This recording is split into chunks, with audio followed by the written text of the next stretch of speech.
Hi guys, my name is Titan, and I am here to review some original Xbox games. Now, I've been gaming for as long as I can remember, and the Xbox console was definitely one of my favorite. There was an amazing amount of games put out for this system, and the purpose of these is to review a couple of those. This first game that we're going to get into today is called Capcom Fighting Evolution. Probably one of the best fighting games on the Xbox. Highly sought after by collectors.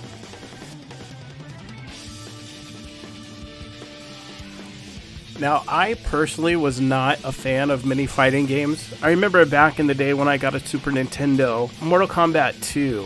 Mortal Kombat 1, Mortal Kombat 2 was kind of all the rage. A lot of people did play Street Fighter. There was a lot of Street Fighter games as well, but I just never really got into the fighting games.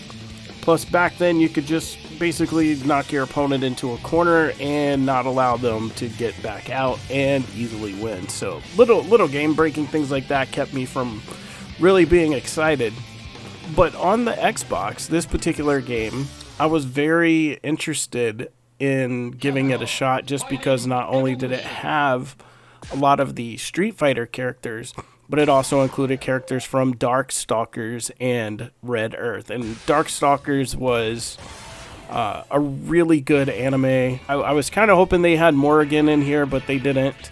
But Felicia works too, and I really liked the way Felicia's gameplay was. I will say I am terrible at fighting games. However, one thing about these older games is that you can almost pretty much just get away with winning by just basically button mashing. Now, for me, that's another thing that took away from a lot of fighting games back in the day was the fact that you could just mash buttons and win. You didn't have to have a whole lot of skill. You didn't have to really know all the combos. Of course, it helped, and it looked flashier, but there were definitely a lot more ways to win just by mashing buttons than there was to actually play the game. And as you can see with this game, even being on an older generation console like the Xbox, which to me isn't that old of a console just because I have been playing since Atari days.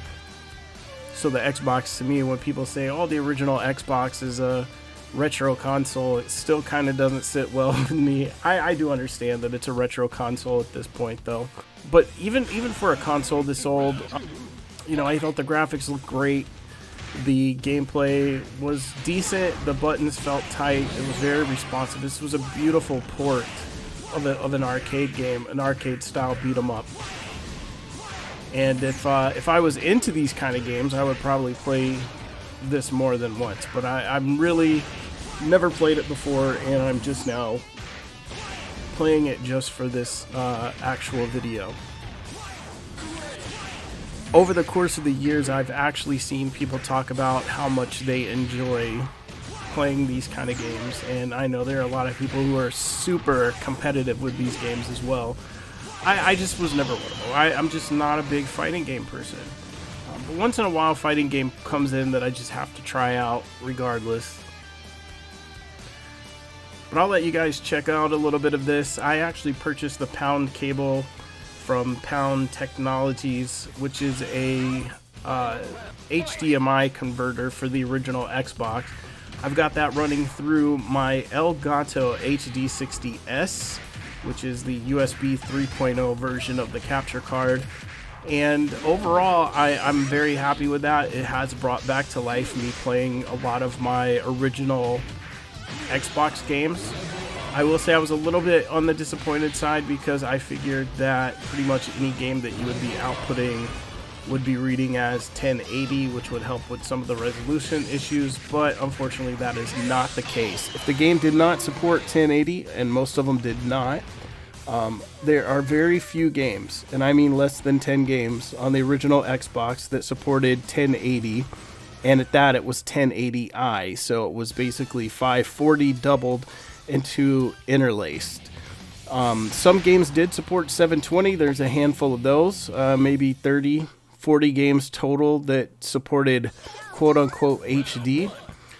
Most of the game's resolutions were 480 or 480i, and some of the older Xbox launch titles were unfortunately 240. So there's really nothing that you can do to bump up that quality without possibly buying something like an M cable along with this Pound cable. So you would essentially be running from your Xbox to HDMI into the M cable, and then the M cable into the graphics card and capture card. And then by the time you've gotten into that, it's actually more expensive than just buying the console and playing it. So right now I'm pretty happy. Pound cable ran about $30 and will allow me to hook it up to my capture card or my newer LCD LED TVs and have the games look great. I tried hooking it up with component cables in the past. I've tried hooking it up with composite cables in the past, and one thing that I've always noticed is the amount of lag, the button lag, and that's something that makes some games literally unplayable. You cannot play games that require button press timing if there is a lot of lag in the input. A good example of that is something like Guitar Hero, which luckily you can go into Guitar Hero and adjust for television lag, but a lot of games don't give you that luxury. So the best way to play them as they were intended is, of course, on the old CRT televisions.